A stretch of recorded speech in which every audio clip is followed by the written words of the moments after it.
दोस्तों, अगर आप मेरे चैनल पर आए हैं तो कृपया चैनल को सब्सक्राइब करने के साथ साथ बेल आइकन पर क्लिक करके ऑल पर क्लिक कर देना जी। नमस्कार दोस्तों, हमारे चैनल में आप सभी का स्वागत है। दोस्तों, आज हम भगवत गीता से संबंधित श्रीमद् भगवत गीता अध्याय 17 श्रद्धा त्रय विभाग योग, श्रद्धा के 3 विभागों को समझते हुए योग का अनुसरण करना के बारे में सुनेंगे। तो आइए दोस्तों सुनते हैं।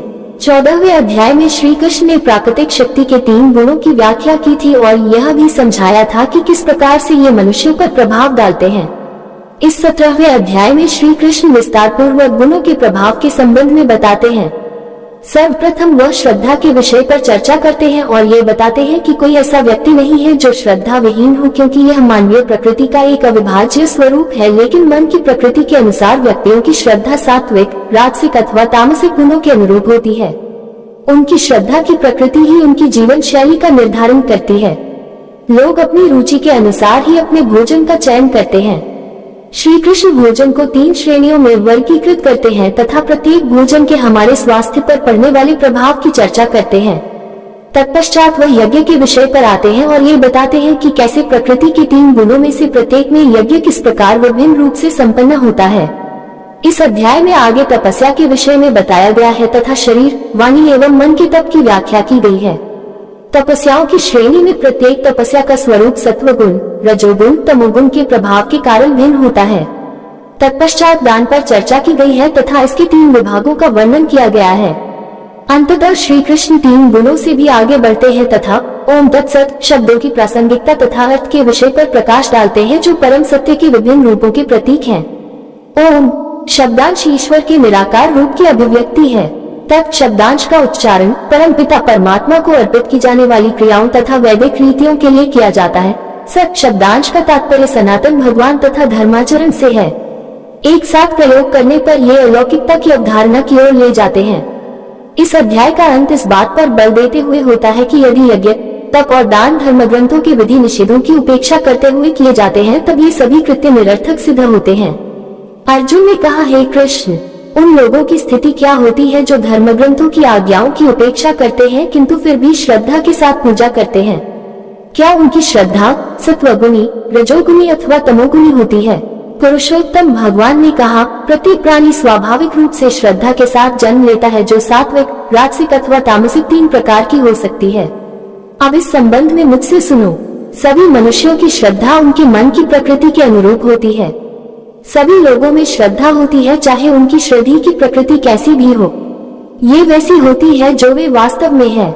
सत्वगुण वाले स्वर्ग के देवताओं की पूजा करते हैं, रजोगुण वाले यक्षों तथा राक्षसों की पूजा करते हैं, तमोगुण वाले भूतों और प्रेतात्माओं की पूजा करते हैं। कुछ लोग अहंकार और दम्भ से अभिप्रेरित होकर धर्मग्रंथों की आज्ञाओं के विरुद्ध कठोर तपस्या करते हैं। कामना और आसक्ति से प्रेरित होकर वे न केवल अपने शरीर के अंगों को कष्ट देते हैं, बल्कि मुझे, जो उनके शरीर में परमात्मा के रूप में स्थित रहता हूँ, को भी कष्ट पहुँचाते हैं। ऐसे मूर्ख लोगों को पैशाचिक प्रवृत्ति वाला कहा जाता है। लोग अपनी रुचि के अनुसार भोजन पसंद करते हैं। इसी प्रकार से उनकी ऐसी रुचि यज्ञ, तपस्या तथा दान के संबंध में भी सत्य है।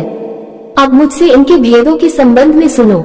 सत्वगुण की प्रकृति वाले लोग ऐसा भोजन पसंद करते हैं जिससे आयु, सद्गुणों, शक्ति, स्वास्थ्य, प्रसन्नता तथा संतोष में वृद्धि होती है। ऐसे खाद्य पदार्थ रसीले, सरस, पौष्टिक तथा प्राकृतिक रूप से स्वादिष्ट होते हैं। अत्याधिक कड़वे, खट्टे, नमकीन, गर्म, तीखे, शुष्क तथा मिर्चयुक्त कारक व्यंजन रजोगुणी व्यक्तियों को प्रिय लगते हैं। ऐसे भोज्य पदार्थों के सेवन से पीड़ा, दुख तथा रोग उत्पन्न होते हैं। अधिक पके हुए, बासी, सड़े हुए, प्रदूषित तथा अशुद्ध प्रकार के भोजन तमोगुणी व्यक्तियों की प्रिय भोजन है। धर्मशास्त्रों की आज्ञाओं के अनुसार पारितोषिक की अपेक्षा किए बिना और मन की दृढ़ता के साथ कर्तव्य समझते हुए किया गया यज्ञ सत्वगुणी प्रकृति का है। हे श्रेष्ठ भरतवंशी, जो यज्ञ भौतिक लाभ अथवा आडंबरपूर्ण उद्देश्य के साथ किया जाता है, उसे रजोगुणी श्रेणी का यज्ञ समझो। श्रद्धा विहीन होकर तथा धर्म ग्रंथों की आज्ञाओं के विपरीत किया गया यज्ञ, जिसमें भोजन अर्पित न किया गया हो, मंत्रोच्चारण न किए गए हो तथा दान न दिया गया हो, ऐसे यज्ञ की प्रकृति तमोगुणी होती है। परमपिता परमात्मा, ब्राह्मणों, आध्यात्मिक गुरु, बुद्धिमान तथा श्रेष्ठ संचनों की पूजा यदि पवित्रता, सादगी, ब्रह्मचर्य तथा अहिंसा के पालन के साथ की जाती है, तब इसे शरीर की तपस्या कहा जाता है। ऐसे शब्द जो दुख का कारण नहीं बनते, सच्चे, हानिकर तथा हितकारी होते हैं, उसी प्रकार से वैदिक ग्रंथों के नियमित अनुवाचन को वाणी का तप कहा गया है। विचारों की शुद्धता, विनम्रता, मौन, आत्म नियंत्रण तथा उद्देश्य की निर्मलता, इन सबको मन के तप के रूप में घोषित किया गया है। जब धर्मनिष्ठ व्यक्ति उत्कृष्ट श्रद्धा के साथ भौतिक पदार्थों की लालसा के बिना 3 प्रकार की तपस्याएं करते हैं, तब इन्हें सत्वगुणी तपस्याओं के रूप में निर्दिष्ट किया जाता है। जब किसी तपस्या को मान सम्मान प्राप्त करने और आराधना कराने के लिए दंभपूर्वक संपन्न किया जाता है, तब ये राजसी कहलाती है। इससे प्राप्त होने वाले लाभ अस्थायी तथा क्षणभंगुर होते हैं। वह तप जो ऐसे व्यक्तियों द्वारा किया जाता है जो भ्रमित विचारों वाले हैं तथा जिसमें स्वयं को यातना देना तथा दूसरों का अनिष्ट करना सम्मिलित हो, उसे तमोगुणी कहा जाता है। जो दान बिना प्रतिफल की कामना से यथोचित समय और स्थान में किसी सुपात्र को दिया जाता है, वह सात्विक दान माना जाता है। लेकिन अनिच्छा पूर्वक अथवा फल प्राप्त करने की अपेक्षा के साथ दिए गए दान को रजोगुणी कहा गया है। ऐसा दान जो पवित्र स्थान तथा अनुचित समय पर कुपात्र व्यक्तियों को या बिना आदर भाव के अथवा अवमानना के साथ दिया जाता है, उसे तमोगुणी की प्रकृति का दान माना जाता है। सृष्टि के आरंभ से ओम तत्सत शब्दों को सर्वोच्च परम सत्य की प्रतीकात्मक अभिव्यक्ति माना है। इन्हीं में से पुरोहित, ब्राह्मण, शास्त्र तथा यज्ञ शब्द की उत्पत्ति हुई है। इसलिए यज्ञ कर्म करना, दान देना और तपस्या जैसे कार्यों का शुभारंभ वेदों के व्याख्याता वैदिक विधानों के निर्देशानुसार ओम का उच्चारण करते हुए हैं। ऐसे व्यक्ति जो किसी फल की कामना नहीं करते किंतु भौतिक उलझनों से मुक्त रहना चाहते हैं, वे तप, यज्ञ तथा दान जैसे कार्य करते समय तत् शब्द का उच्चारण करते हैं। सत शब्द का अर्थ शाश्वत और साधुता है। हे अर्जुन, इसका प्रयोग शुभ कर्मों को संपन्न करने के लिए किया जाता है। तप, यज्ञ तथा दान जैसे कार्यों को संपन्न करने में प्रतिष्ठापित होने के कारण इसे सत शब्द द्वारा वर्णित किया जाता है। अतः ऐसे किसी भी उद्देश्य के लिए किए जाने वाले कार्य के लिए सत नाम दिया गया है। हे पृथा पुत्र, जो भी यज्ञ कर्म या तप बिना श्रद्धा के किए जाते हैं, वे असत कहलाते हैं। ये इस लोक और परलोक दोनों में व्यर्थ जाते हैं। उम्मीद करते हैं दोस्तों, आपको ये भगवत गीता से संबंधित श्रीमद् भगवत गीता अध्याय 17 श्रद्धा त्रय विभाग योग, श्रद्धा के 3 विभागों को समझते हुए योग का अनुसरण करना के विचार सुनने में अच्छे लगे होंगे जी। दोस्तों, आपको ये विचार सुनने में अच्छे लगे हैं तो कृपया करके चैनल को सब्सक्राइब जरूर करें। आइए दोस्तों, अब सुनते हैं श्रीमद् भगवत गीता सार अध्याय 18 मोक्ष संन्यास योग।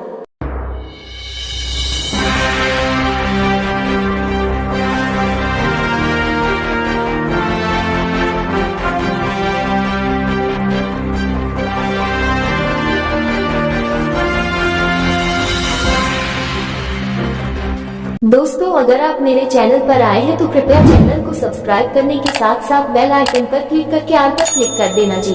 नमस्कार दोस्तों, हमारे चैनल में आप सभी का स्वागत है।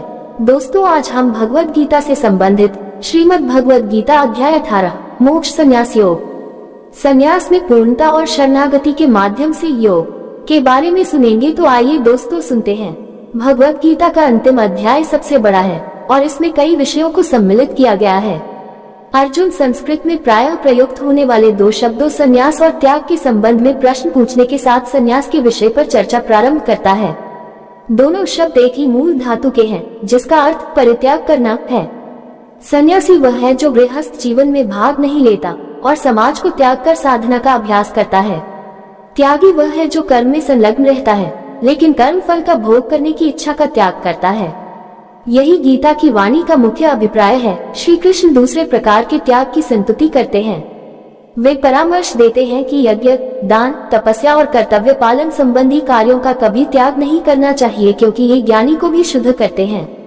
इनका संपादन केवल कर्तव्य पालन की दृष्टि से करना चाहिए, क्योंकि इन कार्यों को कर्म फल की आसक्ति के बिना संपन्न करना आवश्यक होता है।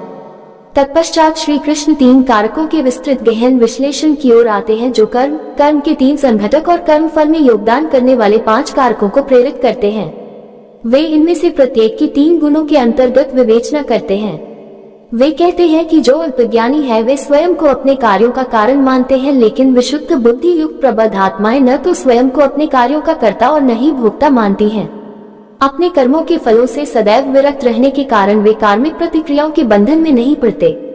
आगे इस अध्याय में यह अवगत कराया गया है कि लोगों के उद्देश्यों और कर्मों में भिन्नता क्यों पाई जाती है। तत्पश्चात इसमें प्रकृति के 3 गुणों के अनुसार ज्ञान, कर्म और कर्ता की श्रेणियों का वर्णन किया गया है। फिर आगे यह अध्याय बुद्धि, दृढ़ संकल्प और सुख के संबंध में समान विश्लेषण प्रस्तुत करता है। इसके बाद यह अध्याय उन लोगों का चित्रण करता है जिन्होंने आध्यात्मिक जीवन में पूर्णता की अवस्था प्राप्त कर ली है और ब्रह्म की अनुभूति में लीन हो गए हैं। आगे इस अध्याय में ये कहा गया है कि ऐसे पूर्ण योगी भी भक्ति में तल्लीनता द्वारा अपनी पूर्णता का अनुभव करते हैं। इसलिए भगवान के दिव्य व्यक्तित्व के रहस्य को केवल मधुर भक्ति द्वारा जाना जा सकता है। इसके बाद श्री कृष्ण अर्जुन को स्मरण कराते हैं कि भगवान सभी जीवों के हृदय में स्थित हैं और उनके कर्मों के अनुसार वे उनकी गति को निर्देशित करते हैं। यदि हम उनका स्मरण करते हैं और अपने सभी कर्म उन्हें समर्पित करते हैं तथा उनका आश्रय लेकर उन्हें अपना लक्ष्य बनाते हैं, तब उनकी कृपा से हम सभी प्रकार की कठिनाइयों को पार कर लेंगे। लेकिन यदि हम अपने अभिमान से प्रेरित होकर अपनी इच्छानुसार कर्म करते हैं, तब हम सफलता प्राप्त नहीं कर पाएंगे। अंत में श्री कृष्ण ये प्रकट करते हैं कि सभी प्रकार की धार्मिकता का त्याग करना और केवल भगवान की भक्ति के साथ साथ उनके समक्ष शरणागत होना ही अति गुह्यतम ज्ञान है।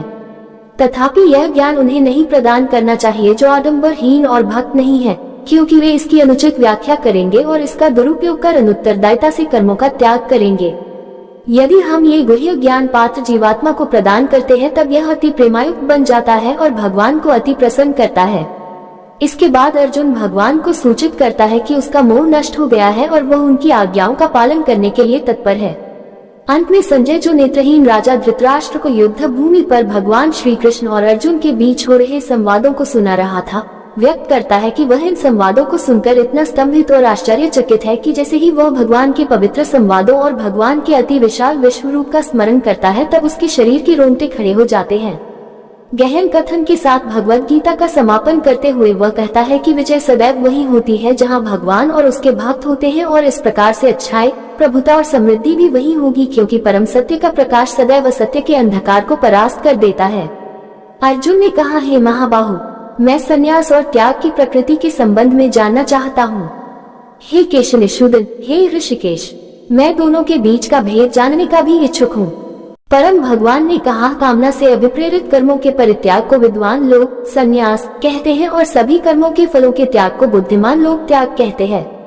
कुछ मनीषी घोषित करते हैं कि समस्त प्रकार के कर्मों को दोषपूर्ण मानते हुए उन्हें त्याग देना चाहिए, किंतु अन्य विद्वान यह आग्रह करते हैं कि यज्ञ, दान तथा तपस्या जैसे कर्मों का कभी त्याग नहीं करना चाहिए। हे भरत श्रेष्ठ, आप त्याग के विषय में मेरा अंतिम निर्णय सुनो। हे मनुष्यों में सिंह, त्याग के लिए 3 प्रकार की श्रेणियों का वर्णन किया गया है। यज्ञ, दान तथा तपस्या पर आधारित कर्मों का कभी परित्याग नहीं करना चाहिए। इन्हें निश्चित रूप से संपन्न करना चाहिए। यज्ञ, दान तथा तपस्या वास्तव में महात्माओं को भी शुद्ध करते हैं। ये सब कार्य आसक्ति और फल की कामना से रहित होकर संपन्न करने चाहिए। हे अर्जुन, यह मेरा स्पष्ट और अंतिम निर्णय है। नियत कर्तव्यों को कभी त्यागना नहीं चाहिए।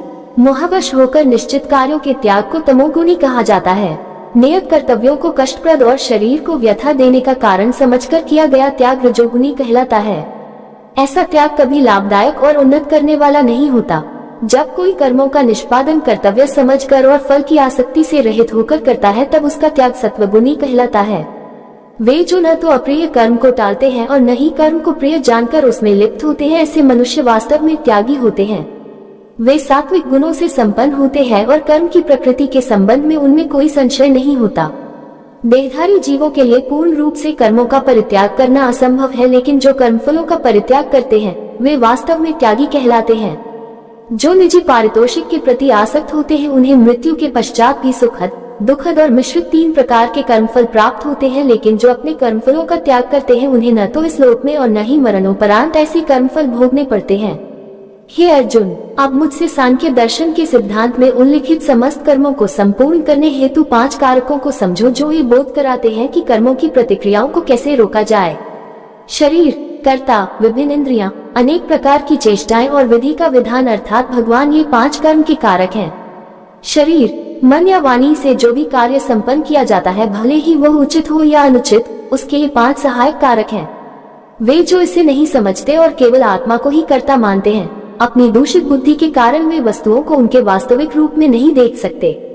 जो कर्तापन के अहंकार से मुक्त होते हैं और जिनकी बुद्धि मोहग्रस्त नहीं है, यद्यपि वे जीवों को मारते हैं, तथापि वे न तो जीवों को मारते हैं और न कर्मों के बंधन में पड़ते हैं। ज्ञान का विषय और ज्ञाता ये कर्म को प्रेरित करने वाले तीन कारक हैं। कर्म के उपादान, स्वयं कर्म और कर्ता ये कर्म के तीन घटक हैं। सांख्य दर्शन में ज्ञान, कर्म और कर्ता की तीन श्रेणियों का उल्लेख किया गया है और तदनुसार प्रकृति के तीन गुणों के अनुसार इनमें भेद का वर्णन भी किया गया है। इन्हें सुनो और मैं तुम्हें इनका भेद बताता हूँ। जिस ज्ञान द्वारा कोई नाना प्रकार के सभी जीवों में एक अविभाजित अविनाशी सत्य को देखता है उसे सत्वगुण प्रकृति ज्ञान कहते हैं। जिस ज्ञान द्वारा कोई मनुष्य भिन्न भिन्न शरीरों में अनेक जीवित प्राणियों को पृथक पृथक और असंबद्ध रूप में देखता है उसे राजसी माना जाता है। वह ज्ञान जिसमें कोई मनुष्य ऐसी विखंडित अवधारणा में तल्लीन होता है जैसे कि वह संपूर्ण के सदृश हो और जो न तो किसी कारण और न ही सत्य पर आधारित है उसे तामसिक ज्ञान कहते हैं। जो कर्म शास्त्रों के अनुमोदन के अनुसार है, राग और द्वेष की भावना से रहित और फल की कामना के बिना संपन्न किया जाता है, वह सत्वगुण प्रकृति का होता है। जो कार्य स्वार्थ की पूर्ति से प्रेरित होकर मिथ्या, अभिमान और तनावग्रस्त होकर किए जाते हैं वे रजोगुणी प्रकृति के होते हैं। जो कार्य मोहवश होकर और अपनी क्षमता का आंकलन, परिणामों, हानि और दूसरों की क्षति पर विचार किए बिना आरंभ किए जाते हैं वे तमोगुणी कहलाते हैं। वह जो अहंकार और मोह से मुक्त होता है, उत्साह और दृढ़ निश्चय से युक्त होता है, ऐसे कर्ता को सत्वगुणी कहा जाता है। जब कोई कर्ता कर्म फल की लालसा, लोभ, हिंसक प्रवृत्ति, अशुद्धता, हर्ष एवं शोक से प्रेरित होकर कार्य करता है उसे रजोगुणी कहा जाता है। जो कर्ता अनुशासनहीन, अशिष्ट, हठी, कपटी, आलसी तथा निराश होता है और टाल मटोल करता है वह तमोगुणी कहलाता है। हे अर्जुन, अब मैं प्रकृति के तीनों गुणों के अनुसार तुम्हें विभिन्न प्रकार की बुद्धि तथा वृत्ति के विषय में विस्तार से बता रहा हूँ, तुम उसे सुनो। हे पृथापुत्र, वह बुद्धि सत्वगुणी है जिसके द्वारा ये जाना जाता है कि क्या उचित है और क्या अनुचित है, क्या कर्तव्य है और क्या करनीय है, किससे भयभीत होना चाहिए और किससे भयभीत नहीं होना चाहिए, और क्या बंधन में डालने वाला है और क्या मुक्ति देने वाला है। हे पार्थ, ऐसी बुद्धि राजसिक कहलाती है जो धर्म और अधर्म तथा उचित और अनुचित आचरण के बीच भेद करने में भ्रमित रहती है। जो बुद्धि अंधकार से आच्छादित रहती है, अधर्म में धर्म, असत्य में सत्य की कल्पना करती है, वह तामसिक प्रकृति की होती है। जो धृति योग से विकसित होगी और जो मन, प्राण शक्ति और इंद्रियों की क्रियाओं को स्थिर रखती है उसे सात्विक धृति संकल्प कहते हैं। वह द्यति जिसके द्वारा कोई मनुष्य आसक्ति और कर्म फल की इच्छा से कर्तव्य पालन करता है, सुख और धन प्राप्ति में लिप्त रहता है, वह राजसी धृति कहलाती है। गर्भधिपूर्ण संकल्प जिसमें कोई स्वप्न देखने, भय, दुख, मोह, निराशा और कपट का त्याग नहीं करता उसे तमोगुणी धृति कहा जाता है। हे अर्जुन, अब तुम मुझसे तीन प्रकार के सुखों के संबंध में सुनो जिनसे देहधारी आत्मा आनंद प्राप्त करती है और सभी दुखों के अंत तक भी पहुंच सकती है। जो आरंभ में विष के समान लगता है लेकिन अंत में जिसका स्वाद अमृत के समान हो जाता है उसे सात्विक सुख कहते हैं। ये शुद्ध बुद्धि से उत्पन्न होता है जो आत्मज्ञान में स्थित होती है। उस सुख को रजोगुणी कहा जाता है जब यह इंद्रियों द्वारा उसके विषयों के संपर्क से उत्पन्न होता है। ऐसा सुख आरंभ में अमृत की सदृश लगता है और अंततः विष जैसा हो जाता है। जो सुख आदि से अंत तक आत्मा की प्रकृति को आच्छादित करता है और जो निद्रा, आलस्य और असावधानी से उत्पन्न होता है वह तामसिक सुख कहलाता है। इस भौतिक क्षेत्र में पृथ्वी और स्वर्ग के उच्च लोकों में रहने वाला कोई भी जीव प्रकृति के इन तीन गुणों के प्रभाव से मुक्त नहीं होता। हे शत्रुहंता, ब्राह्मणों, क्षत्रियों, वैश्यों और शूद्रों के कर्तव्यों को इनके गुणों के अनुसार तथा प्रकृति के तीन गुणों के अनुरूप वितरित किया गया है, न कि इनके जन्म के अनुसार। शांति, संयम, तपस्या, शुद्धता, धैर्य, सत्यनिष्ठा, ज्ञान, विवेक तथा परलोक में विश्वास ये सब ब्राह्मणों के कार्य के स्वाभाविक गुण हैं। शूरवीरता, शक्ति, धैर्य, रण कौशल, युद्ध से पलायन न करने का संकल्प, दान देने में उदारता, नेतृत्व क्षमता ये सब क्षत्रियों के कार्य के स्वाभाविक गुण हैं। कृषि, गोपालन और दुग्ध उत्पादन तथा व्यापार वैश्य गुणों से संपन्न लोगों के स्वाभाविक कार्य हैं। शूद्रता के गुण से युक्त लोगों के श्रम और सेवा स्वाभाविक कर्म हैं। अपने जन्मजात गुणों से उत्पन्न अपने कर्तव्यों का पालन करने से मनुष्य पूर्णता प्राप्त कर सकता है। अब मुझसे सुनो कि कोई निर्धारित कर्तव्यों का पालन करते हुए कैसे पूर्णता प्राप्त करता है। अपनी स्वाभाविक वृत्ति का निर्वहन करते हुए उस सृजक भगवान की उपासना करो जिससे सभी जीव अस्तित्व में आते हैं और जिसके द्वारा सारा ब्रह्मांड प्रकट होता है। इस प्रकार से अपने कर्मों को संपन्न करते हुए मनुष्य सरलता से पूर्णता प्राप्त कर सकता है। अपने धर्म का पालन त्रुटिपूर्ण ढंग से करना अन्य के कार्यों को उपयुक्त ढंग से करने की अपेक्षा अधिक श्रेष्ठ है। अपने स्वाभाविक कर्तव्यों का पालन करने से मनुष्य पाप अर्जित नहीं करता, किसी को भी अपनी प्रकृति से उत्पन्न कर्तव्यों का परित्याग नहीं करना चाहिए, चाहे कोई उनमें दोष भी क्यों न देखता हो। हे कुंती पुत्र, वास्तव में सभी प्रकार के उद्योग कुछ न कुछ बुराई से आवृत रहते हैं, जैसे आग धुएं से ढकी रहती है। वे जिनकी बुद्धि सदैव प्रत्येक स्थान पर अनासक्त रहती है, जिन्होंने अपने मन को वश में कर लिया है, जो वैराग्य के अभ्यास द्वारा कामनाओं से मुक्त हो जाते हैं, वे कर्म से मुक्ति की पूर्ण सिद्धि प्राप्त करते हैं। हे अर्जुन, अब मुझसे संक्षेप में सुनो और मैं तुम्हें समझाऊंगा कि जो सिद्धि प्राप्त कर चुका है वह भी दृढ़ता से दिव्य ज्ञान में स्थित होकर कैसे ब्रह्म को भी पा सकता है। कोई भी मनुष्य ब्रह्म को पाने की पात्रता प्राप्त कर सकता है जब वह विशुद्ध बुद्धि और दृढ़ता से इंद्रियों को संयत रखता है, शब्द और अन्य इंद्रियों विषयों का परित्याग करता है, राग और द्वेष को अपने से अलग कर लेता है। ऐसा व्यक्ति जो एकांतवास करता है, अल्प भोजन करता है, शरीर मन और वाणी पर नियंत्रण रखता है, सदैव ध्यान में लीन रहता है, वैराग्य का अभ्यास करता है, अहंकार, अहिंसा, अभिमान, कामनाओं, संपत्ति के स्वामित्व और स्वार्थ से मुक्त रहता है और जो शांति में स्थित है वह ब्रह्म के साथ एक रस होने का अधिकारी है। परम ब्रह्म की अनुभूति में स्थित मनुष्य मानसिक शांति प्राप्त करता है। वह न तो शोक करता है और न ही कोई कामना करता है, क्योंकि वह सभी के प्रति संभाव रखता है। ऐसा परम योगी मेरी भक्ति को प्राप्त करता है। मेरी प्रेममयी भक्ति से कोई मुझे सत्य के रूप में जान पाता है, तब यथावत सत्य के रूप में मुझे जानकर मेरा भक्त मेरे पूर्ण चेतन स्वरूप को प्राप्त करता है। यदि मेरे भक्त सभी प्रकार के कार्यों को करते हुए मेरी पूर्ण शरण ग्रहण करते हैं, तब वे मेरी कृपा से मेरा नित्य एवं अविनाशी धाम प्राप्त करते हैं। अपने सभी कर्म मुझे समर्पित करो और मुझे ही अपना लक्ष्य मानो। बुद्धियोग का आश्रय लेकर अपनी चेतना को सदैव मुझ में लीन रखो। यदि तुम सदैव मेरा स्मरण करते हो तब मेरी कृपा से तुम सभी कठिनाइयों और बाधाओं को पार कर पाओगे।